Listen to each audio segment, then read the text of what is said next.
Hello everybody, you alright? Red Pill Phil, I hope you're staying positive. I hope you're doing well.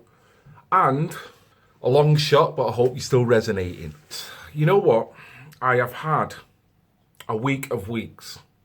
Now, some people might say, oh, it's your own doing.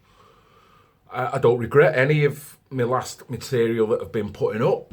So it's not that at all. I've had a total look at myself, and I've also interjected with a few people during this week. Now, I've often said, and I've said this for months, that for me, women, particularly the positive, constructive, articulate women, courageous women within this fight, within this movement, up and down the country, play a big role, play a bigger role than a lot of people realise. You only have to engage in conversations like I have over the past year or so with different members of people, just, from strangers to high profile people within this movement. And the women that I've actually spoke to on that level, I come away feeling so much more positive than the men when I speak to men. I don't know why it is. There's just something about women, about the way they can put their argument across, the way their intelligence, the balance, and possibly the nurturing skills comes into it as well.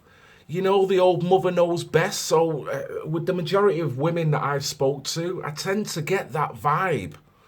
I feel totally relaxed, totally warm in their company. But conversations, when you get down to the nitty gritty, you can talk about whatever you want. And they can talk, they feel they've got the freedom to talk to you about whatever they want without you getting triggered, you getting upset. And you have some absolutely fantastic conversations. So there's three women that has made me kind of want to do this video. Firstly, I was in work last week and I was on a site where I had to do some remedial snags for a couple who had just bought this lovely free-floored property. And they were an elderly couple. You can tell they were both retired. When I was walking around the house, as I painted and decorated, the snags was very slight. There was actually absolutely nothing. These are the jobs that you love because you're in and out, but you can drag it out all day and make it look like you've done loads. But these people were absolutely fantastic people. Both of them. Now, with me doing what I'm doing, which is voluntarily, which is something I don't get paid for, I don't have PayPal, I don't monetize any of my clips, so all this is literally out my own pocket. But ever since the very first clip, when I was called a Nazi... So I'm a Nazi? You must be if you follow I am a Nazi? You must be if you follow them. Why am I a Nazi, What? you silly woman? I'm not a silly Don't woman. you dare I brand will call people you. with words like that I when will. you can't collate it. That I soon realised, you know what? There's only certain people you can actually talk to in regards to certain subjects. So even though I'm still doing my YouTube, I've got the subs that I've got, I'm doing what I'm doing, travelling all over the place, talking to all types of people. When I get to work, I very rarely talk about it unless I know that that person is actually on the same wavelength. Because you don't know who you're going to trigger, you don't know who you're going to upset. So we ended up talking, and it come to light that they understood the plight of what's going on in the country. I'd not even mentioned my YouTube. We were just literally chewing the fat like you do, troubleshooting, trying to sort the world out. And before you know it, the topic of conversation got onto the topic that's very relevant to what I'm doing on the channel. So I thought, right, well, is this safe to actually mention it now? Should I mention it or should I just keep it down? So I did mention it. And to be honest, I was quite surprised and encouraged with their response. Now, I was talking to the lady, and the lady was mentioning that she totally appreciates the direction of the country, and even as a lame person on the street, you only had to walk down the street and you can see it. Now, she kind of said this, and she also mentioned that some of her relations, i.e. I think her grandchildren, are possibly at university, and they actually mentioned that left-wingism is coming through the university. So I'm like, my God, another Nanny Robinson here. You know, she was that on it. So, but at the same time, there was a little bit of despair in the way that she was talking. She was almost talking like, well, I can say this to you, but I can't say this outside of these walls. Now, it was nothing that you would regard as racist, nothing bigotry, nothing that is even remotely pointing towards hatred at all. It was common sense talking points that you should be able to say about anyone and anything, you know? It does seem to come across nowadays that you can't do it when it comes to certain demographics. Now, she mentioned something to me that kind of hit me for six, really. And that was that I was telling her all about my channel and telling her exactly what I was doing and telling her from the position I started from, with it being that first video. And she turned around and said, well, you know what? You're in the best position to do it. Now, when she broke down what she meant, that wasn't something that was designed to make me feel good. It didn't boost my self-esteem or anything like that. Because she was not talking about me as an individual. She was mentioning, really, because of my skin tone, because of the political framework at this moment in time with identity politics and political correctness gone fucking crazy. She was mentioning that, well, because of that, because of your skin tone, you are in the best position. Now, don't get me wrong, I did not trigger by that. I thought, you know, that was very nice of you to say. But the one thing I thought, how sorry I felt for her and her husband and everyone else who's in that position. Going back to that very first video, when that Corbynista was trying to tell me I'm a traitor to my own soul. Are you saying they're okay? I attended that today. Are you you're not right then. I'm not right. You're not right, no. Do I tell you something? You're a traitor to your own Hitler thought. came. So if that's not a racist term, I don't know what is. But all of a sudden she's telling me that the several hundred people I've just been marching with are all EDL racist. Now, I've always admitted this. There was a very small niche percentage of people that was EDL in there. And there was a small percentage of people that you knew that wanted to take this argument all the way to it's a white and black thing, it's an Islam thing.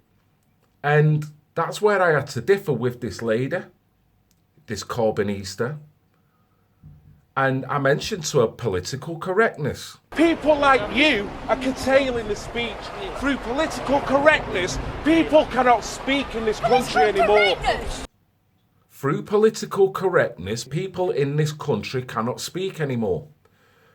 That is something that's always resonated with me. I meant it when I said it. And the crazy thing is, because of cultural Marxism, because we've got an establishment that's constantly beating people down, telling them that they can't even think about mentioning this, because if you think about mentioning it, then you're this. And that's the framework they've put everyone in who's got a concern, no matter what your demographic. I really felt for this lady, because I thought, we've been a year in, we've been running up and down the country, countless videos going out to many tens of thousands of people, if not hundreds of thousands of people on the aggregate. But yet, we're still here. We are still here. I've got this lovely old lady here that feels that she cannot speak her mind, even if it's coming from a position of common sense and logic, not a position of racism, not a position of hatred. At that point, there was no demographic mentioned. But it's only because of the political framework, the brainwashing, the cultural Marxism that has been thrust upon us all. And we've all had to suck it up. We've all had to eat it. So people back off because of it. She'll back off. She will never go to a march. She'll barely even mention the same conversation with other people other than probably who she really knows and her friends and her family, you know? Because people cannot discuss it. So I've always said this. If you have a climate like that, and not only can people not discuss it, but the talking point they want to discuss, they actually see the point getting worse, but yet they still can't discuss it. Yet if the way it's going, even if you're critical against radical Islam, it will be classed as a form of Islamophobia. So it will be put down as a hate speech. So you've got normal people that won't say nothing. They're curtailed. Totally curtailed. The other lady was Suzanne Brim, who told me a wonderful story. I was on the phone to her today. I will be doing a follow-up interview with Suzanne Brim. Anyone who doesn't know who she is, I've done an interview with her at the Voicing CSA event in London a few weeks ago now. Now, Suzanne Brim is a councillor from the Margate area. I think it's Tenant Council. And I just don't understand how this mother that came to me basically telling me that up to 4 of her children had been abused by a paedophile ring, and that in 2012 she had contacted her Member of Parliament. She'd given him all of the details that his wife requested because his wife was his secretary, and his wife contacted the constituent that I'm representing at the moment, and then 6 years down the line, nothing. They've not taken her case on board. They've not even picked the phone up to arrange a meeting to question her. And basically, when I got elected in 6 years down the line, a member of public said, "Have you heard of Suzanne Brim?" She picked the phone up, and here we are today, trying to get justice for her and her family. And she was perfectly outlaying how within her workload, she's trying to raise the talking point of one of her constituents that's got a problem with a paedophilic angle that is infiltrating a family. And this lady in question has raised this point to her fellow councillors, but they don't seem to be doing nothing. Suzanne gets in the position and wants to talk about it straight away.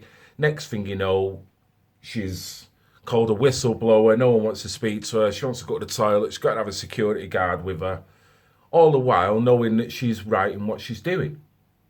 Well, there's been developments that the certain members that she mentioned within that stream, within that interview, have actually responded to that interview and basically called her an out-and-out liar. Now, it's something I'll be following up on next year. Both Suzanne and I have arranged, and she's fully up for it and probably talking about other subjects as well. But one story she was telling me is how when she was, I think she was talking to one of her constituents. Now, a constituent happened to be black. Suzanne mentioned that this lady had lovely afro hair, but on the ends of the hair, there seemed to be some form of colour, like a red tint or a ginge tint. Now, if anyone's seen Suzanne, you know that she's got beautiful red fiery hair. Okay? Now, she mentioned to this lady, only for one reason, but she mentioned to this lady, she was inquiring with this lady as to, does she colour the end of her hair, or is that natural? The reason why, which I don't think she articulated to the lady at this point, but the reason why she'd said that is because Suzanne's grandchild, I do believe, is part African. Okay? Now, Suzanne intimated to me that a grandchild's hair is very similar to this lady's hair, even to the actual tint on the end of a hair. So, Suzanne was saying to me, I inquired to this lady regarding her hair because I was mindful as to my grandchild's hair, how it may grow in the future. I.e., the question she put to the black lady was that like a tint that you put in? Because I've got a grandchild who's got similar hair to yourself and similar tint to yourself. So the reason why I'm asking you that really is because I would like to know in my own mind, through my mind's eye, whether my grandchild's hair is going to grow out from the way it is now, or whether that is a trait and it will stay there. It was just a normal inquiry. Now, like I say, because she didn't fully articulate to the lady at that point that it was basically talking about one of her grandchildren who happened to be part African, the lady kind of took offence, because the lady probably would have seen that as some kind of trigger moment. Now, if someone's talking about my hair, whether I'm black or frigging red or green, I'm not going to get triggered. Now, is that a victim mentality? I would say to a degree, yes, because we've got this system that are telling a population of people that you're the victim and you keep systematically getting abused by people, whether it be verbally or physically, and you know what, it's only getting worse. And they're also saying to them, well, make sure you don't stand for it. We've got your back if anything goes wrong. Now, when I was growing up as a child in the 70s, I would get called all types of names. My girlfriends would get called all types of names. And anyone that was with me, and just me, just indiscriminately. Now, from there to now, I can see why political correctness took hold. Something needed to happen. You can't treat people like that. You shouldn't treat people like that, no matter who they are. So it seemed common sense. What I've noticed growing up, that the political correctness, the leftism, the Marxist, that's literally creeping out and just getting bigger and bigger and influencing all our children, has gone more than even 180. It's gone totally ridiculous. It's gone crazy. To the point where you've got people where they can't even talk about someone's hairstyle without coming across as if they're racist, without an elderly lady who's lived a life, paid into the system even more than I have, but yet she cannot have the benefits of the system, i.e. freedom of speech and a right to her opinion, even if it's coming from a position of common sense and not hatred. That's where we're at. And I've got to say this, the last lovely young lady I was speaking to was a lady called Lisa. You know who you are, Lisa. Thank you very much. And to round it all off is just to say these three women over this course of the week have been inspirational to me. Just with the mere conversations that I've had. They've done nothing more than we've just had conversations. But the way I felt once I've left them conversations was, one, give me food for thought, and two, made me think, you know what? We're no better on. We're no better on. Political correctness, the press, George Soros, the communist, leftist, Marxist, it's all still there working even more than ever against the average person. Never mind the person that actually is nefarious, the person that you do need to look at. So that got me talking about this now. So hi to Lisa, thank you very much. And yes, I said I'd do a video and I'd talk about it. And I hope to have an interview. I did warn you, I'm coming for you, Lisa.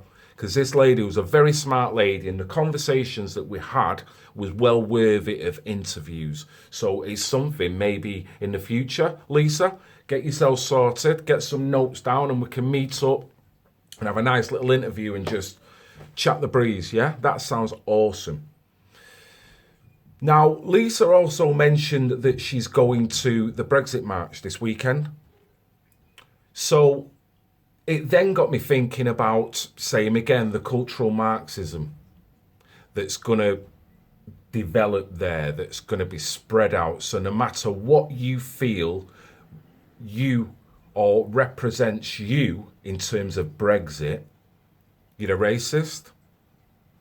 The thing with the Brexit march is you will get a phenomenal amount of people that have got different ideals as to what the Brexit march represents for them. Now, for me, it's all about sovereignty. It's about radical Islam. It's about a totally insane, illogical immigration flow, mass migration that is happening. I don't give a fuck what country it's coming from. That is not the point. So the fact that they wear a headdress, the fact that the black Africans, I don't care. You could be talking the same within Polish or any other. As long as it's rational to the size of the landmass that we're in, as long as we can then have a situation where we can still look after people that are classed as English people. So while we've got homeless people, while we've got disparaging things going on with the NHS, you know, we can't afford this, we can't afford that, cuts with the police, cuts with that, but yet we're opening the door and going, come in, guys. You know what? You don't have to assimilate. You don't even have to speak the fucking language. Just come in. We'll pay this. We'll pay you that. We'll give you the house. That does not make any sense. Same again, that's not coming from a position of hatred, because I'm not even referring to a demographic there. I'm referring to the body itself. An individual coming in and possibly taking food out of people's mouths in this country. It's all well and good doing the right thing by the whole world, but we haven't got the landmass to populate the whole pissing world. We've only got a landmass that can populate so many people. So when you're talking about taking all them people from that continent over there, which the landmass is about 40 times bigger than ours, yeah, they'll fit in here, no problem. Yeah, I can see that. Does not work, does not make any sense. And that's without the welfare state that's going to kick in, the school places, that's without the lack of assimilation and the lack of housing. Does not make any sense. Like I say, to me, Brexit represents so much for so many different people. So the system has been able to utilise that to say, well, these guys don't necessarily want to talk about Brexit. You know what they're really talking about? They want all the Muslims out. They want all the black people out. You know? And it's so disingenuous when you've got people. I could speak to anyone if I was to go down to that march, and I guarantee if I was to say to you, give me 2 reasons why you're at this march, at least one of them will be nothing to do with the migration. The migration is a big issue, so I'm sure a lot of people have got that in the back of their head. But for me, the system in general, Brexit represents everything that is wrong with the system. The system give you supposed democracy. You will decide, and whatever your decision, I will do my best to deliver it. On Monday, I will commence the process set out under our Referendum Act, and I will go to Parliament and propose that the British people decide our future in Europe through an in-out referendum on Thursday, the 23rd of June. And then told you that you didn't deserve it, told you that you were wrong for having your democracy, and now you've chose that form of democracy, you're now a racist. That is the system fundamentally trying to brainwash people. So ever since that vote was passed, where we legally had the right, we legally won that race, they've now moved the goalpost and psychologically beaten people down over the past couple of years to guilt them into reconsidering. because they've changed the narrative from actually wanting sovereignty and wanting to get out of the EU mafioso to now you're a bunch of racist, you're a bunch of far right. So I'm going to kind of end it there, just because I've had 3 very stimulating conversations by 3 strong, very independent-minded women. One thing I will say, for all those who attend the march this coming Sunday, be safe. Remember the manipulation that is in place right now before you've even attended. Remember how the fight is against you before you've even left your house. So everything you do and say, you're already at a deficit. So if what you do is perceived as a negative connotation, it's only going to add more to that weight. So all I would say to people, I hope you have the most positive day ever. And I hope you get everything you want out of this march. I hope it passes off with no incidents whatsoever. And I hope the left have not got any reason to castigate anybody. At the same time, you do know what tricks the left will do. They will shout in your face. They will scream Nazi at you. They will scream immigrants welcome here. They will do everything designed to get under your skin. The bottom line is, do you allow that to happen? Martin Luther King, for me. But that's just me. A lot of people disagree with that at this moment in time because they're pissed and they've had enough. And I get it. But still, you've got to be Martin Luther King, even if you are pissed. Because as soon as you're pissed, you act in an agitated manner. That agitatedness is then used to demonise you. So, yeah, you can get it out your system, but then look, you know? So, I get it. I totally get it. Just like that stream I done the other day. A lot of people didn't see the emotion I was going through and what I was going through leading up to that and what I've been going through the months. They'll just say, oh, fucking hell, Phil lost it. You know, so I get it. You know, it can happen to the best of us. So I would like to say I hope it just passes off as a thoroughly positive day. And moving forward, political correctness needs to be obliterated. Yeah? Just like the Twin Towers was obliterated. So this is Red Pill Phil, looking out for common sense, decent, honourable, hard-working citizens of this country. Just like I'm hoping they would do that for me. I love you all, even the pissing Remainers. Good luck for Sunday, guys. God bless.